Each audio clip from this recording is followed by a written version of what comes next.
Mahilig ka ba sa hipon? Pagkain yung tinatanong ko hindi yung ex mo ng lakas ng loob manloko, hipon naman. Uy, bitter. Pero itong lulutuin natin ay sugpo at hindi hipon. Alam nyo ba na hindi sa size or laki ang dapat tingnan kung hipon or sugpo ang nabili or yung kinakain mo? I-explain ko yan later. Today, magluluto tayo ng sweet and spicy chili garlic prawns.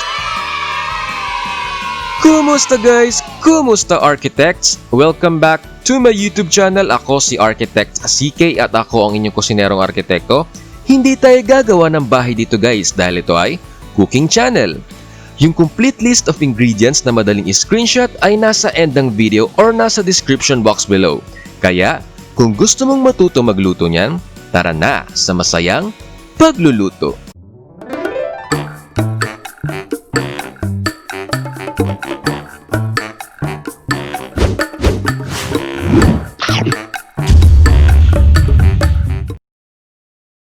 Pero bago tayo magluto guys, don't forget na pinutin po muna ang subscribe button at yung notification bell sa tabi nito para ma-update po kayo sa mga susunod kong upload.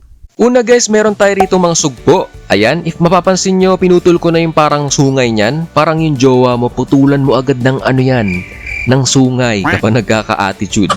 Pinutol ko yan para walang matusok at masugatan at pinutol ko na rin yung mga paa at claws nito para lang malinis tingnan dahil wala namang kumakain yan. At bibiyakin natin ang likod nito dahil magde-devein tayo. Deveining ito po yung process sa mga shrimp at prawns para tanggalin yung intestine nito.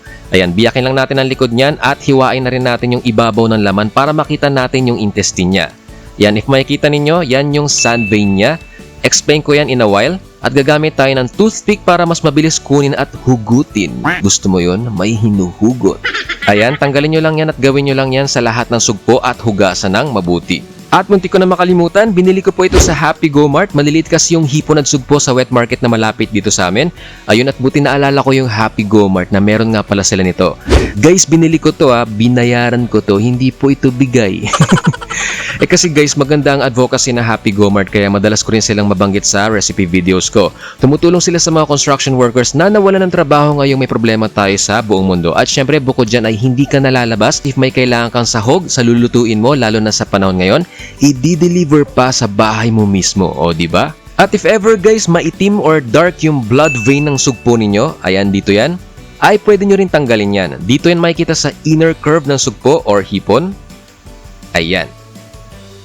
At explain ko lang guys, yung ginawa nating deveining, ang sugpo at hipon po ay may dalawang vein na tinatawag. Una, yung sand vein or ito yung intestine ng hipon, nasa likod ito ng hipon or sa outer curve ng katawan nila. Yun yung sa part na biniyak natin kanina. Nandyan yung kinain niyang pagkain at dyan din dumadaan ang nakakain nilang buhangin sa ilalim ng dagat. Yung isang vein naman ay tinatawag na blood vein. Ito naman yung nasa ilalim ng hipon or nasa inner curve. Diyan dumadaloy ang dugo ng hipon. Usually puti ito dahil white ang dugo ng hipon pero may time na dark color ito kaya tinatanggal din minsan para mas appetizing tingnan ng hipon. Yung dalawang vein na sinabi ko ay okay lang hindi tanggalin dahil hindi naman niya nakakalason. Tinatanggal lang ng iba para maganda lang tingnan ang hipon at para consistent ang lasa. For example, sa mga hotel or sa mga restaurants, kunyari ngayon natanggal yung intestine ng hipon pero sa next time ay hindi tinanggal. So magiging medyo magkaiba yung lasa nun. So yun lang, for consistency ng lasa. At syempre para magandang tingnan, para appetizing. Okay? Next, sa mainit na pan ay maglagay na tayo ng 1/4 bar ng butter.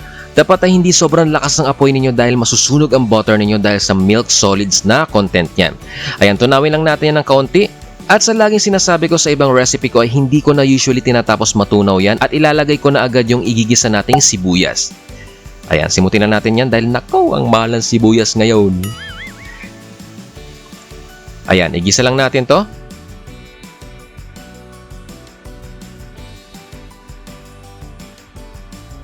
At kapag medyo half-cook na at nag-start na mag-caramelize ang ating sibuyas, ay ilagay na natin ang ating mga bawang.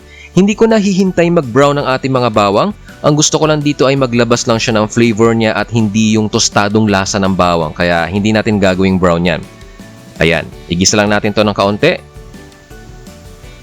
At ilagay na rin natin ang ating grated or ginadgad na luya. Mas okay guys ang grated dahil una mas lalabas ang flavor nito sa dish natin at syempre para walang makain na malaking piraso ng luya yung mga kakain. Kaya tayo naglagay ng luya ay para matanggal yung lansa at hindi po para gumanda ang boses ng mga sugpo. Ayan, kapag ganyan na ang itsura ng mga ginigisa natin at naglabas na ng flavor at fragrant na itong niluluto natin, ay ilagay na natin ang ating mga sugpo.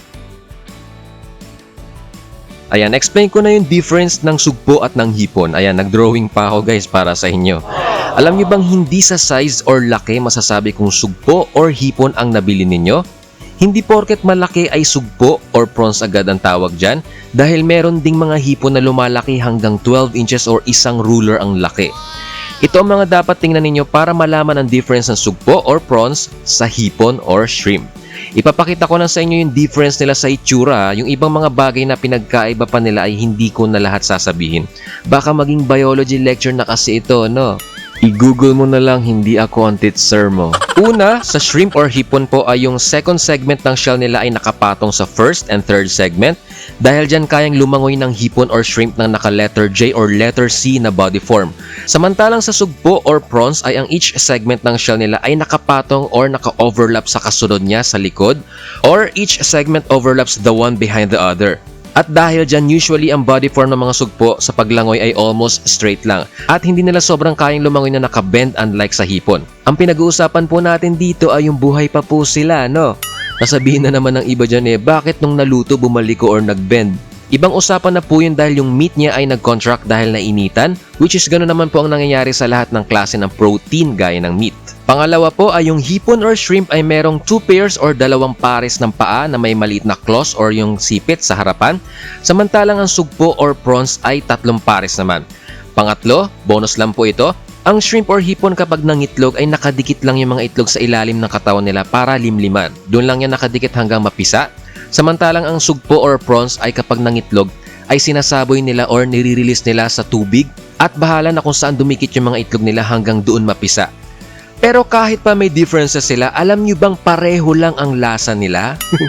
So bakit pa ako nag-e-explain? Magluto na nga tayo ulit. Ayan, pagkalagay natin ng ating mga sugpo ay balibalik ta rin natin yan.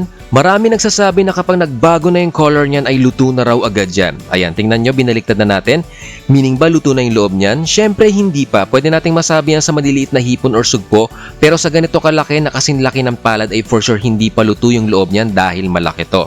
Ayan, ilagay lang muna natin yung kalahati ng ating onion chives para sa flavor. Mamaya na yung iba para sa toppings or for garnishing.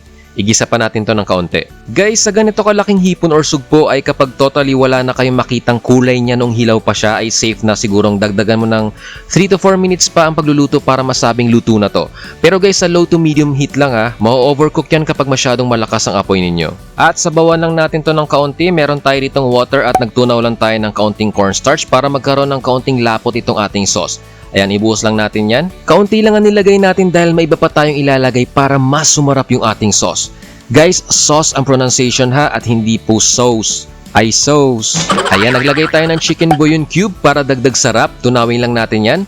For sure sa mga matagal ko ng subscribers yan, napansin nyo na bihira ako maglagay ng mga ganito, pati yung mga magic. Bakit ako naglagay ngayon? Channel ko kaya to, bawal ba?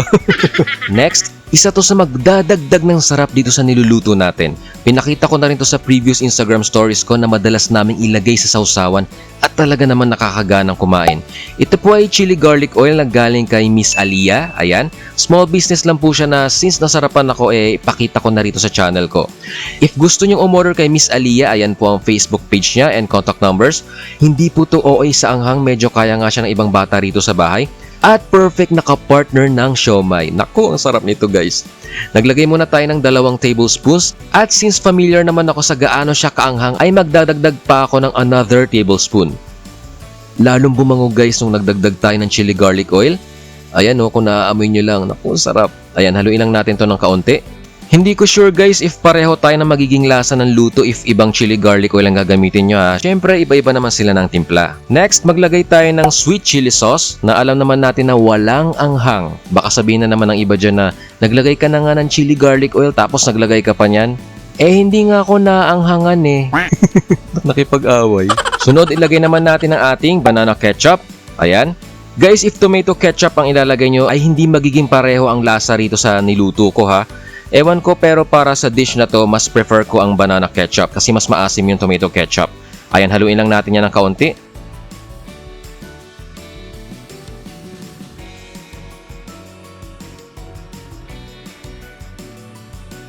At isingit ko lang guys, subscribe na kayo sa mga magaganda kong kapatid sa mga YouTube channels nila. Nasa description box below ang links ng kanilang channels. Thank you! Pagkatapos yan, isunod na natin ang ating sesame oil. Magdadagdag ito ng more on oriental flavor at bango sa niluluto natin. At alam mo bang pwede mo nga itong gawing pabango? Yung naniniwala, uto-uto. Joke lang po yun ha. Lagyan na rin natin ng ground black pepper yan. Mas masarap po ang lasa ng paminta if freshly grounded po siya, okay? Lagyan na rin natin ng asin. Kaunti lang dahil naglagay na tayo ng bouillon cube kanina at may lasa na rin yung ating ketchup at sweet chili sauce. Ayan, haluin lang natin yan para matunaw yung asin at pantay ang timpla ng alat sa ating sauce.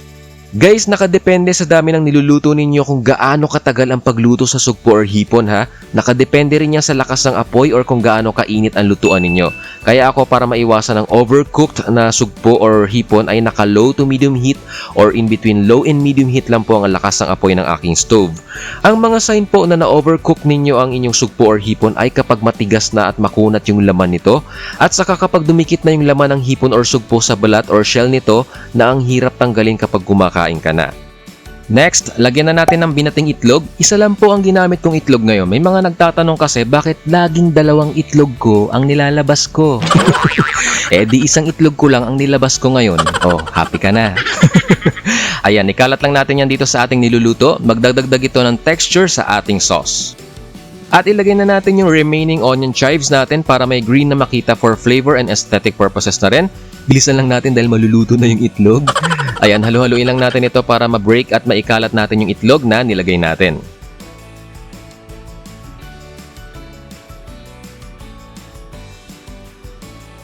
Ayan guys, so napakabango nito at sobrang nakakagutom. Sa mga magtatanong bakit hindi ko tinanggal ang balat or shell ng hipon, yung iba kasi tinatanggal yan ay dahil isa rin yan sa magpo-protect sa karne or laman ng hipon or sugpo ninyo para hindi sila ma-overcook agad.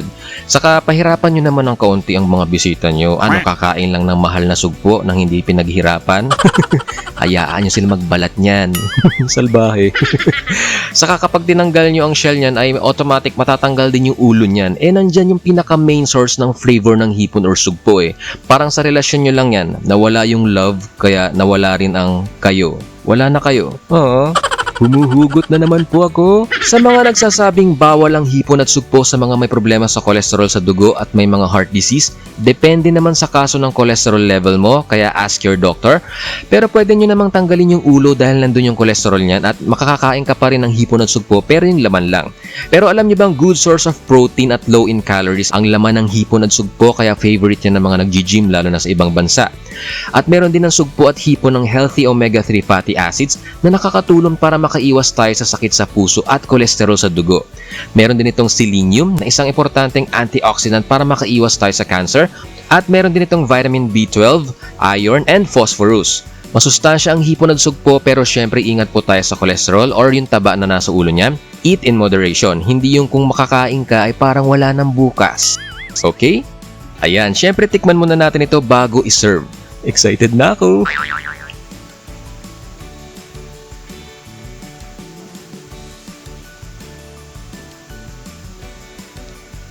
Wow, panalo guys, ang sarap. Isa ito sa mga bagong putahe na pwede nyong iluto kapag meron kayong hipon or sugpo kapag may okasyon, lalo na malapit na magpasko. Ayan, iserve na natin to. Eto na guys, luto na ang ating sweet and spicy chili garlic prawns. Kung nagustuhan nyo ang recipe video natin for today, please pakipindot po yung like button para malaman ko po if worth it ang effort ng inyong kusinerong arkitekto. At pakishare na rin po sa inyong Facebook or sa inyong Twitter itong ating bagong recipe video. At kung bago ka pa lang sa channel ko, pakipindot na rin po yung subscribe button. At after mo mag-subscribe, pakipindot na rin po yung notification bell sa tabi nito. At iset nyo po sa all para ma-update ka every time na mag-upload ako ng bagong recipe video. I-follow mo na rin ako sa aking mga social media accounts na makikita mo sa description box below or sa end ng video na ito. Nagpo-post din po kasi ako doon ng updates or pwede nyo rin po akong i-message sa Instagram, Facebook or sa Twitter. By the way guys, meron na akong TikTok. Ayan. Yes, TikToker. Ayan, follow niyo ako sa TikTok. Ayan. Thank you guys. Okay, bago po tayo magtapos, shoutout po muna tayo. Shoutout kay Rowella May Membrano. Sabi niya, pangarap ko na maging hand mixer ngayon. Wow. Wow. Napakataas po ng pangarap niya ang maging hand mixer. Opo. Para maging baby mo na ako. Diyos. Ayun, okay. Ayun, kung napanood nyo yung previous video ko na paano doblehin ang inyong butter, ay ayun, dun siya nag-comment yata. Pa-shoutout po sa next vid, Kuya CK. Hehe, thank you po. Ayun, shoutout sa'yo, Rowella May Membrano. Thank you for watching and God bless. Next, shoutout kay Nancy Fidelino. Sabi niya, pa-shoutout naman po sa anak ko na si Micaela na lagi din nanonood sa'yo. Ayun, shoutout po sa inyo, Ma'am Nancy Fidelino and kay Micaela. Thank you for watching and God bless. Next, shoutout kay Leonie Truya. Sabi niya, enjoy talaga manood ng mga video mo, matututo na, mag-e-enjoy pa. Take care. Pa-shoutout sa next video mo po. Ayun, shoutout sa'yo and thank you for watching, Leonie Truya. Ngarte ko. Truya. Leonie Truya, ayan, thank you and God bless. Next, shoutout kay Cheska. Sabi niya, thank you for this recipe. Pa-shoutout out. Pa-shoutout. Ano yan? Hindi, joke lang. Ayun, pa-shoutout daw. Ayun, thank you for watching, Cheska, and God bless. Next, shoutout kay Arwin De Ocampo. Sabi niya, wow, salamat sa recipe, Arky. Laking tipid ito, lalo't adik ako sa butter. Pa-shoutout naman sa next video. Ayun, shoutout sa'yo, Arwin De Ocampo, and thank you for watching. Okay, yan lang po muna ating shoutouts for today. Comment lang kayo sa mga video ko or message nyo ko sa aking Facebook page, Instagram, or sa Twitter.